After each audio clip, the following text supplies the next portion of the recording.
नमस्कार, राधे राधे। स्वागत है आप सभी का एक बार फिर से सुबोध इनफाइनाइट एजुकेशन में। आज हम बात करने वाले हैं यूनिट 8 के बारे में। यूनिट का नाम है कंट्रोलिंग। वन शॉट रहेगी unit nursing management and leadership की बात करने वाले हैं, जिसमें हम पढ़ेंगे कंट्रोलिंग के बारे में। तो कंट्रोलिंग होता क्या है? मैं यशवर्धन शर्मा, सुबोध इनफाइनाइट एजुकेशन से बीएस नर्सिंग 6 सेमेस्टर का आज लेक्चर होने वाला है। इसके बारे में हम बात करेंगे। तो कंट्रोलिंग होती क्या है सर? पहले तो हम ये देखें। हम पढ़ रहे हैं नर्सिंग मैनेजमेंट एंड लीडरशिप। तो नर्सिंग से रिलेटेड क्या क्या होता है? नर्सिंग में कैसे मैनेजमेंट करते हैं हम, कैसे एक लीडर के रूप में कैसे हम काम करते हैं, ये हम पढ़ रहे थे। तो कंट्रोलिंग आपका टॉपिक आता है, हेडिंग आती है कंट्रोलिंग की। कंट्रोलिंग होती क्या है? पहले तो जो यूनिट का नाम है उसके बारे में तो देखें हम। Controlling means checking. मतलब कि कंट्रोलिंग का मतलब क्या है कि चेक करना, कोई भी काम सही तरीके से हो रहा है या नहीं हो रहा है उसको चेक करना। The work is going according to the plan and correcting mistake if needed. कि जो भी काम हो रहा है, जो भी वर्क हो रहा है, वो जो हमने प्लान बनाया था उसके अनुसार हो रहा है, उसके अकॉर्डिंग हो रहा है या नहीं हो रहा है, क्या मिस्टेक आ रही है। ठीक है, इसके बारे में चेक करना क्या कहलाता है? कंट्रोलिंग कहलाती है। जैसे मैंने आपको बताया था स्टार्टिंग में कि हम क्या बना रहे हैं, 30 बेड का हम क्या बना रहे हैं, एक वार्ड बना रहे हैं, नया वार्ड बना रहे हैं या नई यूनिट बना रहे हैं। तो जो हमने प्लान बनाया था ये 30 बेड का है, तो वो सही तरीके से हो रहा है या नहीं हो रहा है उसको चेक करना ही क्या कहलाता है? कंट्रोलिंग कहलाता है। तो अब इसमें कंट्रोलिंग में कौन कौन से स्टेप्स होते हैं, कैसे हम उसको कंट्रोल करते हैं, कैसे हम उसको चेक करते हैं। तो सबसे पहले सेट स्टैंडर्ड्स। क्या आता है? Set standards. स्टैंडर्ड सेट करेंगे। स्टैंडर्ड सेट का मतलब कि जो हम ये समझ सकते हैं कि जो हमने प्लान बनाया था वो, जैसे हमने ऑब्जेक्टिव्स वगैरह सब सेट कर लिए, उसके बाद में एक सेट चेक एक्चुअल वर्क की, जो हमने काम किया है उसको चेक करो, एक्चुअल वर्क को। फिर स्टैंडर्ड को जो हमने बनाया था कि भाई ऐसे ऐसे होना चाहिए काम, उसको और जो काम हो रहा है उन दोनों को क्या करेंगे? कंपेयर करेंगे। Compare with standards. जो भी हमने काम किया है, एक्चुअल वर्क है जो भी हमारा, उसको हम स्टैंडर्ड के साथ कंपेयर करेंगे। अब उसके बाद में देखेंगे मिस्टेक, कि हमने बनाया था 30 बेड का, लेकिन क्या हुआ, 28 बेड ही आए हमारे पास, तो मिस्टेक हो गई। तो मिस्टेक हमने फाइंड आउट कर ली, फाइंड मिस्टेक्स, फिर करेक्ट देम, फिर हम 2 बेड और लेके आ गए। ठीक है, तो ये हो गया स्टेप्स ऑफ कंट्रोलिंग। या फिर 30 बेड की जगह वहां पर इतने स्पेस ही नहीं है वहां पर 30 बेड रखने का, वहां पर तो 15 बेड का ही है, तो हमने मिस्टेक फाइंड कर ली और फिर इसको करेक्ट कर लिया। ठीक है, ये हो गया कंट्रोलिंग के स्टेप्स। अगला आता है परफॉर्मेंस अप्रेसल्स। अब ये क्या होता है सर, परफॉर्मेंस अप्रेसल्स? तो performance appraisal is systematic evaluation of an employee's work performance by supervisor. जैसे आप सुपरवाइजर हो, आप क्या हो, सुपरवाइजर हो, तो आपके नीचे जो भी एम्प्लॉय काम करते हैं उन सभी का आपको इवेल्युएट करना है कि सही तरीके से काम कर रहे हैं नहीं कर रहे हैं। भाई कंट्रोलिंग का मतलब क्या है कि सही तरीके से काम कर रहे हैं नहीं कर रहे, उसको चेकिंग करना। तो परफॉर्मेंस अप्रेसल में क्या होता है कि एक सुपरवाइजर अपने एम्प्लॉयज के काम जो कर रहे हैं उनकी परफॉर्मेंस है उनको इवेल्युएट करेंगे। एक सिस्टमेटिक प्रोसेस होती है ये। Performance appraisal is a method of assessing the performance, ability and potential of staff for improvement and promotion। ठीक है, दोनों में से जो आपको आसान लगे वो आप लिख दो। दोनों का मतलब एक ही है कि परफॉर्मेंस अप्रेसल होता क्या है कि एक मेथड है जिसमें हम असेस करते हैं। किसको असेस करते हैं? असेस द परफॉर्मेंस, स्टाफ की परफॉर्मेंस को, एबिलिटी को और पोटेंशियल को हम असेस करते हैं। किसके लिए? For improvement and promotion, promotion के लिए और इंप्रूवमेंट के लिए। ठीक है, अब इसके क्या क्या ऑब्जेक्टिव्स है? तो ऑब्जेक्टिव्स में फर्स्ट आता है चेक वर्क परफॉर्मेंस। उनकी क्या करना है, हमें सही क्या काम कर रहे हैं उनकी वर्क परफॉर्मेंस को चेक करना है। Identify strength and weakness. उनकी क्या कमजोरी है, क्या उनकी ताकत है, उनको आप आइडेंटिफाई करो। Decide promotion and increment. इसी से पता चलता है कि कौन प्रमोशन के लायक है, कौन डिमोशन के लायक है, कौन इंक्रीमेंट के लायक है। ठीक है भाई, स्टाफ सही तरीके से काम कर रहा है नहीं कर रहा है वो किससे पता चलेगा? अप्रेसल से पता चलेगा। परफॉर्मेंस अप्रेसल से पता चलेगा। अगर सही तरीके से काम कर रहा है तो हम प्रमोशन देंगे, डिसाइड कर लेंगे। Identify training needs. अगर किसी को ट्रेनिंग की नीड है तो भी हम इसे में पता चल जाएगा आपको। भाई अगर वो सही तरीके से काम नहीं कर रहा, मतलब कि उनको क्या है, मिस्टेक है, कहीं ना कहीं वो ट्रेनिंग की उनको नीड है। Improve quality of care. Patient की केयर है वो इंप्रूव होगी उसकी क्वालिटी। आगे चलते हैं मेथड ऑफ परफॉर्मेंस अप्रेसल्स। अब कौन कौन से मेथड है कि हम उसको परफॉर्मेंस अप्रेसल के लिए, मतलब चेक करने के लिए कौन कौन से मेथड है? फर्स्ट आता है रेटिंग स्केल। रेटिंग स्केल से हम कैसे उसको मेजर कर सकते हैं? Giving marks. हम क्या है उनको नंबर दे सकते हैं, एक्सीलेंट, गुड, एवरेज। ठीक है, चेक लिस्ट आ गया दूसरा, यस और नो परफॉर्मेंस पॉइंट्स।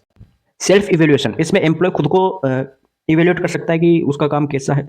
अगला है पीयर रिव्यू। उनके कलीग्स है जो भी साथ काम करने वाले हैं वो बता देते हैं, उनसे पता चल जाता है। अगला है कॉन्फिडेंशियल रिपोर्ट। कॉन्फिडेंशियल मतलब कि जो किसी को शेयर नहीं करना है। Return report by supervisor.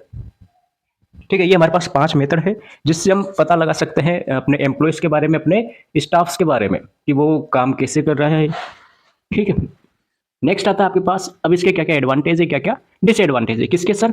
Performance appraisal के इससे क्या फ़ायदा होने वाला है, क्या नुकसान होने वाला है हमें, जो हम अपने एम्प्लॉयज़ के काम को इवेल्युएट करते हैं उससे क्या फ़ायदा होने वाला है। तो इससे फर्स्ट तो फ़ायदा होने वाला है, एडवांटेज होने वाला है, इम्प्रूव स्टाफ परफॉर्मेंस। स्टाफ की परफॉर्मेंस बढ़ेगी। क्यों बढ़ेगी? क्योंकि उनको पता है कि यार कोई चेक कर रहा है तो सही से काम करो। परफॉर्मेंस बढ़ेगी, increase motivation, help in promotion decision, improve patient care quality. ठीक है, इनके बारे में हमने ऑब्जेक्टिव्स में बात कर ली। अब डिसएडवांटेज क्या क्या है? बायस और फेवरेटिज्म, मतलब कि किसी का पक्षपात करना। ठीक है भाई, ये होता है कि साथ वालों को क्या दे दिया, प्रमोशन कर दिया। स्ट्रेस फॉर एम्प्लॉयज के लिए स्ट्रेस है, टाइम कंज्यूमिंग प्रोसेस है ये। ठीक है, ये इसके क्या है, डिसएडवांटेज हो गए। नेक्स्ट आती है क्वालिटी एश्योरेंस। क्वालिटी एश्योरेंस, अब ये क्या है सर क्वालिटी एश्योरेंस? इसका मतलब क्या है अभी पता चल जाएगा। Quality assurance is a systematic process to ensure the health care service meet set standard and provide safe and effective care to patient. कि जो भी हेल्थ केयर सर्विस है वो हमारे जो हमने स्टैंडर्ड बनाए थे उससे मैच कर रही है, नहीं कर रही है, जिससे क्या होगा, provide safe and effective care to patient. Patient को इफेक्टिव केयर प्रोवाइड होगी। नहीं आया समझ में? दूसरा देखते हैं। Quality assurance is a planned and continuous activity to monitor, evaluate and improve the quality of nursing care. जो भी नर्सिंग केयर हम दे रहे हैं पेशेंट को, उसको उसकी क्वालिटी को चेक करने की क्या है, प्रोसेस होती है। ये पूरी प्लांट होती है, कंटिन्यूस एक्टिविटी कंटिन्यूस होती है। किसके लिए? To monitor, evaluate and improve the quality of patient care. ठीक है, या नर्सिंग केयर। आ गया समझ में? अब इसके क्या क्या ऑब्जेक्टिव्स थे? तो फर्स्ट ऑब्जेक्टिव आता है to maintain high standard of care. Patient को एक हाई स्टैंडर्ड की केयर दे। Improve patient safety, reduce errors, गलतियां नहीं होगी। Increase patient satisfaction, ensure accountability. ये इसके क्या ऑब्जेक्टिव्स होने वाले हैं। अब कौन कौन से मेथड हम इसमें काम में ले सकते हैं? किसके क्वालिटी एश्योरेंस में कौन कौन से मेथड काम में ले सकते हैं हम? तो फर्स्ट मेथड आता है हमारे पास नर्सिंग ऑडिट। नर्सिंग ऑडिट क्या होता है अभी हम देखेंगे आगे। पेशेंट फीडबैक हो गया, पेशेंट बता देगा कि ये काम यहाँ पे मिस्टेक है। पेशेंट से फीडबैक लेना, भाई पेशेंट से पूछेंगे हॉस्पिटल में क्या क्या मिस्टेक लगी, क्या क्या आपको फ़ायदा लगा, क्या क्या आपको सुधार करने की ज़रूरत है यहाँ पर, तो वो बताएगा उसकी क्या राय है। इंसिडेंट रिपोर्ट एनालिसिस हो गया, सुपरविजन या supervision and rounds, nursing rounds वगैरह होते हैं, सुपरविजन। उस ये क्या है, मेथड है क्वालिटी। नर्सिंग केयर की क्वालिटी चेक करना ही क्या कहलाता है, क्वालिटी एश्योरेंस कहलाता है। ये याद रखो बस आप। अब कौन कौन से स्टेप्स होते हैं? तो स्टेप्स वही है, सभी में सेम है कि सेट स्टैंडर्ड, पहले स्टैंडर्ड सेट करेंगे, फिर एक्चुअल परफॉर्मेंस को ऑब्जर्व करेंगे, फिर कंपेयर करेंगे दोनों को, फिर आइडेंटिफाई गैप, अगर कोई मिस्टेक है तो उसको आइडेंटिफाई करेंगे, उसके बाद में उसको करेक्ट करेंगे। बस सभी में आपके यही स्टेप्स होने वाले हैं, स्टार्टिंग से लेकर लास्ट तक कंट्रोलिंग में यही स्टेप्स हैं। नेक्स्ट आती है, अभी हमने देखा नर्सिंग परफॉर्मेंस ऑडिट। तो ये क्या है सर, नर्सिंग परफॉर्मेंस ऑडिट क्या होता है? चलो देखते हैं। Nursing audit is a method of evaluating the quality of care by reviewing patient reports and nursing activities. Okay, क्या समझे? ये क्या एक मेथड है, जो मेथड है वो तुमने यहाँ देख लिया। नर्सिंग मेथड किसका है? क्वालिटी एश्योरेंस का एक मेथड है। तो बिल्कुल लाइन में भी यही लिख रखा है कि it is a method of evaluating the quality of nursing care. Nursing care की क्वालिटी को इवेल्युएट करने का एक मेथड होता है। कैसे करते हैं? By reviewing patient record and nursing activities, patient के रिकॉर्ड और नर्सिंग एक्टिविटीज को रिव्यू करके। ठीक है, अब क्या क्या इसके आउटकम्स होने वाले हैं, इससे क्या मिलेगा हमें? तो इससे ये मिलेगा हमें कि assess quality of nursing care. पहला तो हमें क्या मिलेगा, नर्सिंग केयर की क्वालिटी का हमें पता चलेगा। Identify strength and weakness, improve patient safety, ensure standard are followed, जो हमने स्टैंडर्ड बनाए थे क्या वो फॉलो हो रहे हैं या नहीं हो रहे, इसके बारे में पता चलेगा। प्रोवाइड बेटर पेशेंट आउटकम्स, ठीक है, पेशेंट जल्दी ठीक हो जाएगा। क्यों हो जाएगा? क्योंकि हमें रिव्यू ले रहे हैं उसका। अब इसके भी क्या है, दो टाइप्स है। फर्स्ट हो गया कॉन्करेंट, दूसरा हो गया रेट्रोसेप्टिव ऑडिट। ठीक है, कॉन्करेंट में क्या होता है कि डन ड्यूरिंग पेशेंट केयर, जब पेशेंट केयर दे रहे हैं उसी टाइम पर ये करते हैं। इमीडिएट करेक्शन पॉसिबल, भाई पेशेंट एडमिट है, सपोज करो पेशेंट बता रहा है कि यार ये पंखा नहीं चल रहा, मेरा पंखा नहीं चल रहा, बिल्कुल उसी टाइम पे बता दिया, ठीक कर दिया पंखा। ठीक है। दूसरा है रेट्रोसेप्टिव ऑडिट, इसमें क्या है, done after patient discharge based on patient report. ठीक है, मतलब कि जब पेशेंट डिस्चार्ज हो गया तब हम उससे क्या ले रहे हैं, एक तरीके से फीडबैक ले रहे हैं कि हॉस्पिटल में क्या क्या आपको सुधार कराने की ज़रूरत है, बताइए हमें। तो आप बोलोगे वहाँ पे जाके कि ऐसा है, ये पंखा नहीं चल रहा था मेरे यहाँ पे, तो ये आपको सुधार कराना चाहिए। तो आपने रिकॉर्ड में कर लिया बेस्ड ऑन पेशेंट रिपोर्ट। ठीक है, पेशेंट रिकॉर्ड से बेसिस पर ये करते हैं, फिर डिस्चार्ज के बाद में वो ठीक होगा। वो आता है रेट्रोसेप्टिव में, दूसरा है कॉन्करेंट जो कि इमीडिएट होता है ड्यूरिंग पेशेंट केयर। पंखे का तो एग्जाम्पल लिया है, और बहुत सारी ऐसी होती है जो आप काम में लेते हैं वहाँ पे। वही वापस से स्टेप्स आ गए, वही सेट स्टैंडर्ड्स करेंगे, कलेक्ट डाटा, रिकॉर्ड वगैरह लेंगे अपन, फिर दोनों को कंपेयर करेंगे, identify gap and take correct action. ठीक है, वही है सभी में, स्टेप सब में वही है। फिर आता है एडवांटेज और डिसएडवांटेज। एडवांटेज क्या क्या है? To improve quality of care. इससे क्या होगा? पेशेंट की क्वालिटी इंप्रूव होगी। कैसे होगी? कि वो बता रहा है कि ये मिस्टेक है तो हम सुधार करेंगे उसमें। रिड्यूस एरर्स, जो भी गलतियां हैं उनको कमी होगी। इंप्रूव डॉक्यूमेंटेशन, इनहेंस स्टाफ इस अकाउंटेबिलिटी। ओके, अब इससे क्या क्या नुकसान होने वाले हैं, डिसएडवांटेज क्या है? तो फर्स्ट है टाइम कंज्यूमिंग प्रोसेस है ये, may create fear among staff, require proper records, proper records की हमें रिक्वायर होगी। ठीक है, अगला टॉपिक आता है आपके पास PERT। क्या है PERT? Program evaluation review technique. ये क्या होता है?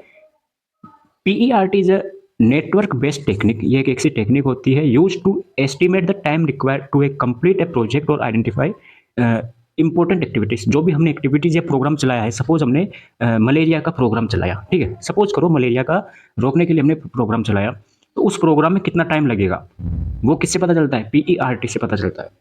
तो PERT is a network based technique used to estimate the time required to complete a project and identify important activities. Okay, PERT is a project management tools used to plan, schedule and control activities of a project. ठीक है, वही बात आ गई दोनों में। आगे देखते हैं अपन इसका पर्पज ऑफ PERT। अब इसका पर्पज क्या है? PERT है, PERT क्या है सर? PERT है सर हमारे पास, 1 सेकेंड, हाँ, प्रोग्राम इवेल्युएशन रिव्यूज टेक्निक है। इसका पर्पज क्या है, क्यों बनाया ये? तो to plan project activities, plan पूरी प्रोजेक्ट पूरा हमारा वो है एक्टिविटीज, प्रोजेक्ट एक्टिविटीज है उसको प्लान करने के लिए। एस्टिमेट टाइम, कितना टाइम लगेगा वो पता करने के लिए। आइडेंटिफाई डिले, भाई कितनी देरी होगी, अगर देरी होगी तो भी।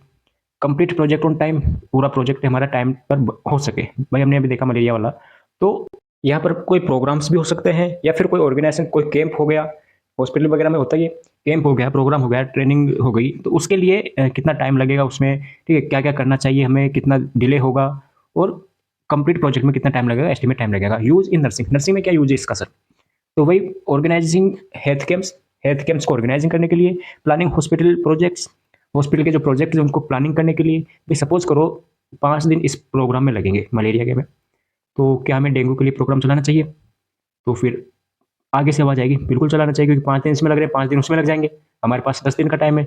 तो प्लानिंग करने के लिए, कंडक्टिंग ट्रेनिंग प्रोग्राम्स, ट्रेनिंग देने के लिए, कम्युनिटी हेल्थ प्रोग्राम चलाने के लिए, तो इसके लिए ये हमें चलाया गया है।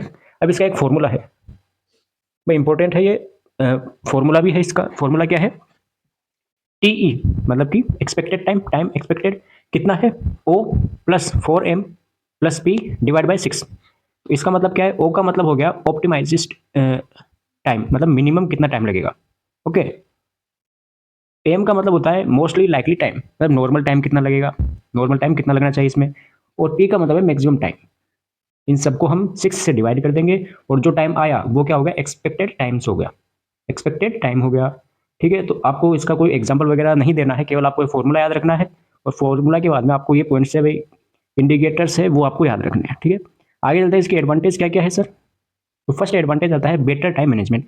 एक तो देखो हमें पहले पता लगेगा कि इतना टाइम है, तो टाइम मैनेजमेंट के लिए आइडेंटिफाई क्रिटिकल एक्टिविटीज, एक्टिविटीज को आइडेंटिफाई करने के लिए। रिड्यूस डिले, सपोज अगर डिले है, टाइम लगेगा, तो हम उसकी एक्टिविटीज को आइडेंटिफाई कर लेंगे, अगर कितना देरी है उसका पता चल जाएगा तो हम उसको रिड्यूस कर देंगे, डिले को रिड्यूस कर देंगे। डिसएडवांटेज क्या क्या है? टाइम एस्टिमेशंस में नॉट बी एक्यूरेट। जो भी हमने अभी टाइम निकाला, जो भी हमने इस फॉर्मूला से जो भी हमने टाइम निकाला, वो क्या है? एक्यूरेट नहीं है sir. Complex for small projects, भाई जो छोटे प्रोजेक्ट है उनके लिए ये सही नहीं है। ज़्यादातर ये क्या है, जो बड़े प्रोजेक्ट होते हैं, बिग प्रोजेक्ट है, उनके लिए ही ये काम के हैं। तो ये आपने पढ़ ही लिया क्या है ये। PERT क्या है? एक ऐसी टेक्निक है जिससे पता चलता है कि कितना टाइम लगेगा, एस्टिमेट टाइम का पता करने के लिए ये चलाई गई है। ओके, तो छोटी सी यूनिट थी आपकी, कंप्लीट हो चुकी है। कंट्रोलिंग में करते क्या है हम? जो भी हमारा प्रोग्राम से जो भी हमारे नीड है, जो भी मिस्टेक हो रही है, उन सभी का हम क्या करते हैं? चेक करते हैं। ओके, ये स्टेप सब में हमने देख ली, सेम होती है सब में स्टेप। ये यूनिट कंप्लीट होती है। मिलते हैं लेक्चर में नए वीडियो के साथ। नोट्स आपको टेलीग्राम पर मिल जाते हैं, और डेली यूनिट आ रही है अब तो आपकी, सिलेबस हो जाएगा टाइम पर। पेशेंस बनाए रखिए, सारा सिलेबस करवा देंगे। मिलते हैं नए लेक्चर में नए वीडियो के साथ। कमेंट जरूर करें। राधे राधे।